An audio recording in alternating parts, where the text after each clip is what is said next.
Hello, हाय, नमस्ते, प्रणाम। तो मैं हूं आपका दोस्त डॉक्टर विवेक माहेश्वरी और साइकोलॉजी की आपकी अपनी पाठशाला में आज हम बात करने वाले हैं रिसर्च से रिलेटेड एक टॉपिक के ऊपर।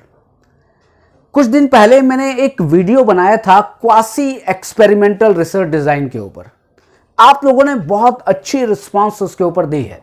मैं ये नहीं कह रहा हूं कि लाखों लोगों ने उसको देखा है, लेकिन मैं ये जरूर कहूंगा कि लाखों लोग उसको जरूर देखेंगे। जब हम क्वासी एक्सपेरिमेंटल रिसर्च डिजाइन की बात जब हमने की उस वीडियो में, वो वीडियो छोटा था, कुछ अधूरा और आधा बना था। आज उसी वीडियो को कंटिन्यू आगे करते हुए आज हमें क्वासी एक्सपेरिमेंटल रिसर्च डिजाइन का एक सेकंड पार्ट डिस्कस करता है। लेकिन मैं आपको यह कहूं कि एक्सपेरिमेंटल रिसर्च और उस एक्सपेरिमेंटल रिसर्च में मुख्य रूप से दो प्रकार की रिसर्च डिजाइन यूज की जाती है। एक को कहते हैं हम एक्सपेरिमेंटल रिसर्च डिजाइन और दूसरे को कहते हैं हम नॉन एक्सपेरिमेंटल रिसर्च डिजाइन। और जब भी नॉन एक्सपेरिमेंटल रिसर्च डिजाइन की बात आती है तो क्वासी एक्सपेरिमेंटल रिसर्च डिजाइन बहुत ज्यादा इंपॉर्टेंस रखती है और आपको उसे समझना बड़ा जरूरी है। लेकिन पहले यह समझा जाए कि क्वासी एक्सपेरिमेंटल रिसर्च डिजाइन होती क्या है। देखिए, जो रिसर्चर है उस रिसर्चर का पर्पस यह रहता है कि इंडिपेंडेंट वेरिएबल का डिपेंडेंट वेरिएबल पर प्रभाव देखना, और इस इंडिपेंडेंट वेरिएबल का डिपेंडेंट वेरिएबल पर प्रभाव देखने के लिए वो बहुत सारे एक्सट्रेनियस कहें या इंटरवेनिंग वेरिएबल्स कहें या उन चरों की बात कहें कि जो उसके शोध को प्रभावित करते हैं, वो उनको कंट्रोल करता है किसी भी तरीके से। और उनको कंट्रोल करने के लिए एक प्रोसेस को यूज करता है जिसका नाम है रैंडमाइजेशन। और आपने ये सुना होगा कि जब भी हम सैंपल का सिलेक्शन करते हैं और सैंपल से रिलेटेड बहुत सारे एक्सट्रेनियस या इंटरवेनिंग वेरिएबल होते हैं, उनको हमें कंट्रोल करना पड़ता है, या सिचुएशन में जिस सिचुएशन में वो रिसर्च किया जा रहा है वहां भी एक्सट्रेनियस या इंटरवेनिंग वेरिएबल हो सकते हैं, उनको भी हमें कंट्रोल करना पड़ता है। तो हमें क्या करना पड़ता है, जो सैंपल का मतलब जिन लोगों के ऊपर हम रिसर्च कर रहे हैं उनका पहले हमें सिलेक्शन करना पड़ता है। एक बात, पहले हमने उनका सिलेक्शन किया और सिलेक्शन करने के बाद जब हम उनको दो ग्रुप में डिवाइड करते हैं या दो से अधिक ग्रुप में डिवाइड करते हैं तो एक प्रोसेस या एक पद्धति यूज करते हैं जिसको कहते हैं रैंडमाइजेशन। और हम कहते हैं कि हमने रैंडमाइज्ड तरीके से लोगों का चयन किया है या हमने रैंडमाइज्ड तरीके से लोगों को दो भागों में बांटा है। लेकिन बहुत सारी परिस्थितियां ऐसी हैं जहां पर हम नेचुरल सेटिंग में हम कोई रिसर्च करते हैं तो जो सैंपल होते हैं उनको रैंडमाइज्ड तरीके से हम सेलेक्ट नहीं कर पाते, हम रैंडमाइज्ड तरीके से उसको दो ग्रुप में डिवाइड नहीं कर पाते। इसका मतलब यह है कि जो रिसर्चर है उसकी अपनी कुछ लिमिटेशंस होती हैं, क्योंकि आपको यह तो पता है कि जो भी रिसर्च की जाती है, रिसर्च में हर चीज पर एक प्रयोगकर्ता का नियंत्रण नहीं होता है। बहुत सारी चीजें ऐसी होती है जिनको वैसे ही लेकर चलना पड़ता है। प्रयोगकर्ता को कहीं ना कहीं मैं कहूं कि जैसी परिस्थितियां हैं उसी को लेकर उसे अपना रिसर्च करना पड़ता है। तो वैसी ही एक परिस्थिति यह भी हो सकती है कि उसे जो सैंपल का सिलेक्शन करे या सैंपल को दो या दो से अधिक ग्रुप में डिवाइड करे तो रैंडमाइजेशन की प्रोसेस वो अप्लाई ना कर सके। तब क्या होता है, तब आपको quasi experimental research design use करनी पड़ती है। क्वासी एक्सपेरिमेंटल रिसर्च डिजाइन दिखती वैसी ही है जैसे कि ट्रू एक्सपेरिमेंटल रिसर्च डिजाइन या एक्सपेरिमेंटल रिसर्च डिजाइन है। बिल्कुल आपको लगेगा कि अरे ये तो बिल्कुल वैसे ही दिख रहा है। आप कहते हैं ना, और ये बड़ा हूबहू दिख रहा है। हूबहू मतलब आपको दोनों चीजें एक जैसी दिखेंगी, लेकिन एक है जो ट्रू एक्सपेरिमेंटल रिसर्च डिजाइन है और दूसरी है जो क्वासी एक्सपेरिमेंटल। क्वासी एक्सपेरिमेंटल का मतलब क्या है कि जो ट्रू एक्सपेरिमेंटल है उसकी कुछ विशेषताएं इसमें हैं, कुछ, पूरी नहीं है। पूरी अगर होती तो आप कहते हैं साहब ये भी ट्रू एक्सपेरिमेंटल रिसर्च डिजाइन है, ये भी ट्रू एक्सपेरिमेंटल रिसर्च डिजाइन है। हम बात किसकी कर रहे हैं, क्वासी एक्सपेरिमेंटल रिसर्च डिजाइन की। और क्वासी एक्सपेरिमेंटल रिसर्च डिजाइन में जो कैरेक्टरिस्टिक्स हैं, जो उसकी विशेषताएं हैं, वो कुछ एक्सपेरिमेंटल रिसर्च डिजाइन की है और कुछ नॉन एक्सपेरिमेंटल रिसर्च डिजाइन की है। और वो यूज करनी इसलिए होती है कि हमारी अपनी कुछ लिमिटेशंस हैं सैंपल सिलेक्शन को लेकर, सैंपल को डिस्ट्रीब्यूट करने को लेकर, या मैं कहूं रैंडमाइजेशन की प्रोसेस को अप्लाई करने में हमें दिक्कत है, इसलिए हमने quasi experimental research design use की है। क्वासी एक्सपेरिमेंटल रिसर्च डिजाइन बहुत तरीके की होती है, बहुत तरीके की होती है, और मैं यहां पर दो नाम यहां पर लिखना चाहूंगा। एक नाम है कैंपबेल और एक दूसरा नाम है स्टैनले। ये दो विद्वान हुए हैं और उन्होंने कहा कि वैसे तो अनगिनत क्वासी एक्सपेरिमेंटल रिसर्च डिजाइन हो सकती हैं, लेकिन ये दो कहते हैं कि 10 तरह की क्वासी एक्सपेरिमेंटल रिसर्च डिजाइन होती है। लेकिन 10 भी बहुत ज्यादा इंपॉर्टेंट नहीं है। कुछ क्वासी एक्सपेरिमेंटल रिसर्च डिजाइन ऐसी हैं जो इन 10 में भी बहुत ज्यादा इंपॉर्टेंट हैं। हम उन्हीं को केवल डिस्कस कर रहे हैं और बुक्स में भी केवल वही मिलेगी, 4 और 5 quasi experimental research design. 10 quasi experimental research design नहीं मिलेंगे। मैं पहले वाले वीडियो को फिर याद दिला दूं कि वहां पर मैंने एक क्वासी एक्सपेरिमेंटल रिसर्च डिजाइन का एक प्रकार वहां पर डिस्कस किया था और उसका नाम था टाइम सीरीज डिजाइन। और आज मैं क्वासी एक्सपेरिमेंटल रिसर्च डिजाइन के दूसरे प्रकार पर चर्चा कर रहा हूं। आपको दिख रहा होगा बोर्ड पर, non equivalent control group design. इसी का दूसरा नाम और भी है, non randomized control group pre test post test design, और इसी को तीसरे तरीके से भी कह सकते हैं, non randomized 2 groups pre test post test design. इसका तीनों अगर आप पढ़ें, तीनों नाम अलग अलग हैं लेकिन डिजाइन एक ही है। आप इस नाम से कहें तो, ये नाम कहें तो, ये नाम कहें तो, मतलब एक ही प्रकार है। और यहां पर एक चीज इंपॉर्टेंट जो नजर आ रही है वो यह है कि यहां पर भाई साहब 2 ग्रुप हैं, मतलब कि यहां 2 ग्रुप की बात हो रही है, एक ग्रुप की बात नहीं है।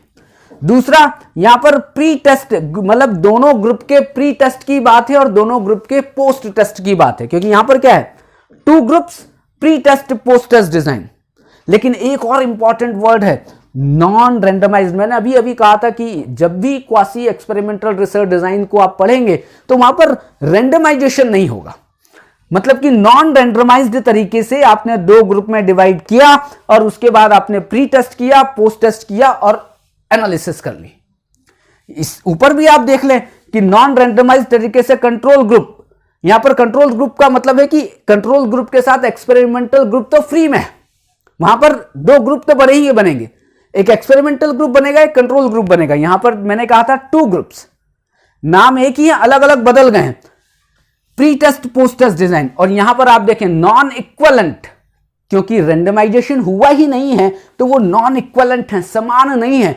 2 ग्रुप हैं जो समान नहीं है और उनमें हमें स्टडी करनी है। समान क्यों नहीं है? क्योंकि रैंडमाइज्ड तरीके से हमने उन सैंपल्स का सिलेक्शन नहीं किया, और जब 2 ग्रुप में डिवाइड किया तो भी रैंडमाइज्ड तरीका हमने नहीं अपनाया है, इसलिए non equivalent control group design है। मैं फिर रिपीट कर रहा हूं, ये तीनों एक ही डिजाइन है। आप मत समझिए कि साहब ये अलग है, ये अलग है, ये अलग है। ये 3 नाम है, अलग अलग तरीके से इनको कहा जाता है, लेकिन ये तीनों ही क्वासी एक्सपेरिमेंटल रिसर्च डिजाइन का एक दूसरा प्रकार है। अब आगे इसको समझते हैं। मैं इसको मिटा रहा हूं, अगर आप थोड़ा सा एक बार स्क्रीनशॉट लेना चाहें तो आप ले सकते हैं। ओके, तो मैं आपको ये कह रहा था कि 2 ग्रुप्स हैं। अब इसको हम थोड़ा सा सिंबल्स में समझने की कोशिश करते हैं। देखिए, अब इसमें 2 ग्रुप का मतलब क्या है, एक को मैं नाम लेता हूं ग्रुप ए, नाम दे देता हूं, और एक को मैं नाम दे देता हूं ग्रुप बी। अब एक चीज, ग्रुप ए और ग्रुप बी को सेलेक्ट करने के लिए आपको एक ही पॉपुलेशन, मतलब एक जगह, आप एक स्कूल मान सकते हैं, एक जगह मान सकते हैं, एक ऑर्गेनाइजेशन मान सकते हैं, या ऐसे लोग जो लगभग समान दिख रहे हैं, आप समान नहीं कर रहे हैं, लगभग समान दिख रहे हैं। आपने क्या किया, आपने उन लोगों को चयन किया और उन चयन करने के बाद आपने ग्रुप ए और ग्रुप बी बना दिया। मान लिया मैं गया एक स्कूल में और मैं 9th क्लास के लोगों के ऊपर एक स्टडी करना चाहता हूं, तो 9th क्लास के बच्चों को मैंने लिया, पहले सैंपल का सिलेक्शन किया, और सैंपल का सिलेक्शन रैंडमाइज तरीके से नहीं किया, और नहीं किया, मैं ध्यान रखिएगा, मैंने रैंडमाइज तरीका कहीं भी यूज नहीं किया है। मैंने क्या किया, सैंपल का सिलेक्शन किसी भी तरीके से कर लिया, और उनको दो ग्रुप में डिवाइड कर दिया। 9th क्लास का एक ग्रुप बनाया जिसे मैंने ग्रुप ए नाम दे दिया, और 9th क्लास का दूसरा ग्रुप बनाया जिसको मैंने ग्रुप बी नाम दे दिया। अब प्री टेस्ट पोस्ट टेस्ट मतलब कि क्या होगा कि मैंने इसका ऑब्जर्वेशन किया। आपने, अगर आप याद हो, अब मैंने आपको बताया था पहले कभी किसी रिसर्च के टॉपिक में, ओ याद रखिएगा, एक्स याद रखिएगा और आर याद रखिएगा। ओ का मतलब क्या है? ओ का मतलब होता है ऑब्जर्वेशन, या ओ का मतलब होता है टेस्टिंग, या मैं कहूं हिंदी में इसको कि इसका मतलब होता है मापन। और एक्स का मतलब होता है आईवी, इंडिपेंडेंट वेरिएबल, या इसका यह हो सकता है, आप इसको कहें ट्रीटमेंट, कुछ भी आप नाम दे सकते हैं। और आर का मतलब क्या होता है? आर का मतलब होता है रैंडमाइजेशन, जिसे हिंदी में कहते हैं यादृच्छिकीकरण। अब रैंडमाइजेशन इसमें यूज नहीं हो रहा है, अभी आप ध्यान रखिएगा। अब मैंने क्या किया, ग्रुप ए पहले मैंने ऑब्जर्वेशन किया, और ग्रुप जो ये बी है उसका भी ऑब्जर्वेशन किया। अब उसका भी ऑब्जर्वेशन किया तो मैंने इसको नाम दे दिया O2, कुछ भी दे सकता हूं मैं। अब मैंने ग्रुप ए को O1, ग्रुप बी का O2, मतलब इसका भी एक बार ऑब्जर्वेशन कर लिया, मतलब कि इसका भी प्री टेस्ट कर लिया और इसका भी पोस्ट टेस्ट, प्री टेस्ट कर लिया। अब मैंने जो इस ग्रुप ए को मैंने ये मान के चला कि ये मैं एक्सपेरिमेंटल मेरा ग्रुप है, और ग्रुप जो बी है वो मेरा कंट्रोल ग्रुप है।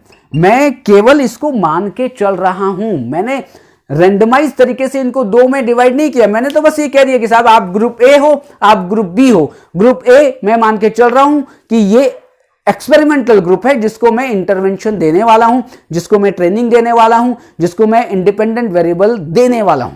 और कंट्रोल ग्रुप का मतलब क्या है? जिसको मैं कोई ट्रेनिंग नहीं देने वाला हूं, वो एज इट इज वैसे ही रहेगा, बस मैं ऑब्जर्वेशन दोनों ग्रुप का करूंगा। तो एक्सपेरिमेंटल ग्रुप को मैंने पहले O1 इसका मेजरमेंट कर लिया, O2 कर लिया, फिर एक्सपेरिमेंटल ग्रुप को क्या किया जाता है? X दिया जाता है। जब भी हम एक्सपेरिमेंटल ग्रुप की बात करेंगे तो उसको इंटरवेंशन दिया जाएगा, उसको ट्रीटमेंट दिया जाएगा। मैंने उसको X दिया, और इस X के बाद मैंने क्या किया, इसको अब समझने के लिए आप एक काम और करें, इसको मैंने O2 नाम दे दिया कि पहले मैंने ऑब्जर्वेशन 1 किया, फिर उसके बाद मैंने इंटरवेंशन दिया, और उसी ग्रुप को मतलब ग्रुप ए का मैंने ऑब्जर्वेशन 2 कर लिया। अब जो कंट्रोल ग्रुप है, जो ग्रुप बी है, उसमें कोई भी एक्स मैं ट्रीटमेंट नहीं दूंगा, मतलब कि कोई भी एक्स नहीं दूंगा। मैं सीधे इसका क्या है, मैंने यहां पे O3 कर देता हूं, यहां पे O4 कर देता हूं, और यहां पे एक लाइन बना देता हूं जिसे मैं कहता हूं डैश्ड लाइन, डैश्ड, और जिसको हिंदी में कहते हैं टूटी फूटी रेखा। आप कहेंगे साहब ये डैश्ड लाइन क्यों बना रहे हैं? डैश्ड लाइन का मतलब स्टैटिस्टिक्स में यह होता है कि साहब ये जो दो ग्रुप हैं, ये दो ग्रुप समान नहीं हैं, ये दो ग्रुप इक्विवेलेंट नहीं है, ये दो ग्रुप रैंडमाइज्ड तरीके से दो ग्रुप नहीं बनाए गए हैं, बल्कि टूटी फूटी रेखा का मतलब, डैश्ड लाइन का मतलब ये कि ये जो दोनों ग्रुप डिवाइड किए गए हैं ये नॉन इक्विवेलेंट है, ये नॉन रैंडमाइज्ड है। तो अब आप देखें, अब मैं क्या है, सबसे पहले ये O1, फिर मैंने ट्रीटमेंट दिया, इसका O2 मतलब दूसरा ऑब्जर्वेशन कर लिया, ग्रुप बी को O3, और यहां पर ऑब्जर्वेशन कर लिया O4। यहां पे मैंने कोई भी ट्रीटमेंट मतलब कोई भी एक्स नहीं दिया।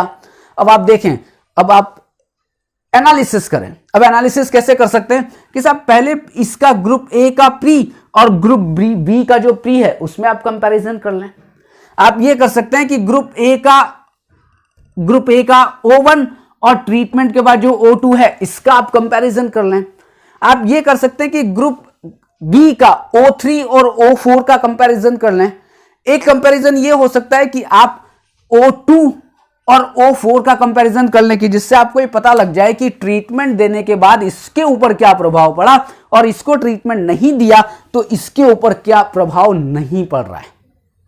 यही है non equivalent two group pre test post test design, और जो कि क्वासी एक्सपेरिमेंटल रिसर्च डिजाइन है। अगर मैं इसी को तुरंत ही, अगर मैं इसको एक्सपेरिमेंटल रिसर्च डिजाइन या ट्रू एक्सपेरिमेंटल रिसर्च डिजाइन की बात, अगर मैं इसी इक्वेशन को बनाने लग जाऊं तो मैं क्या करूंगा, ये जो डैश्ड लाइन है इस डैश्ड लाइन को यहां से मिटा दूंगा, और डैश्ड लाइन मिटाने के बाद ये ऐसे ही रहने दूं तो ये कोई समझेगा कि नहीं ये तो एक्सपेरिमेंटल रिसर्च डिजाइन की बात हो रही है। इसलिए या मैं इसको बिल्कुल ऐसे बिल्कुल दो में अलग अलग डिवाइड कर दूं तो इसका मतलब है कि मैंने रैंडमाइज्ड तरीका यहां पर यूज किया है, लेकिन मैं रैंडमाइज तरीका यूज नहीं कर रहा हूं, मैं नॉन रैंडमाइज तरीके से इसको मैं दो ग्रुप में डिवाइड कर रहा हूं। इसलिए कहीं भी आप डैश्ड लाइन देखें, मतलब टूटी फूटी रेखा देखें, तो आप समझ जाएं कि ये नॉन एक्सपेरिमेंटल रिसर्च डिजाइन है और इन दो ग्रुप को जो अलग अलग डिवाइड किया गया है वो नॉन रैंडमली, नॉन इक्विवेलेंट तरीके से, मतलब दोनों ग्रुप असमान हैं और इस तरह से इसको डिवाइड किया गया। तो यहीं पर अब हम स्टॉप करते हैं अपनी क्लास को, क्योंकि क्लास फिर लंबी हो रही है। तो आज एक हमने फिर क्वासी एक्सपेरिमेंटल रिसर्च डिजाइन समझी है, कल फिर एक नया क्वासी एक्सपेरिमेंटल रिसर्च डिजाइन का एक नया टाइप समझने की कोशिश करेंगे। आप सबको बहुत बहुत धन्यवाद।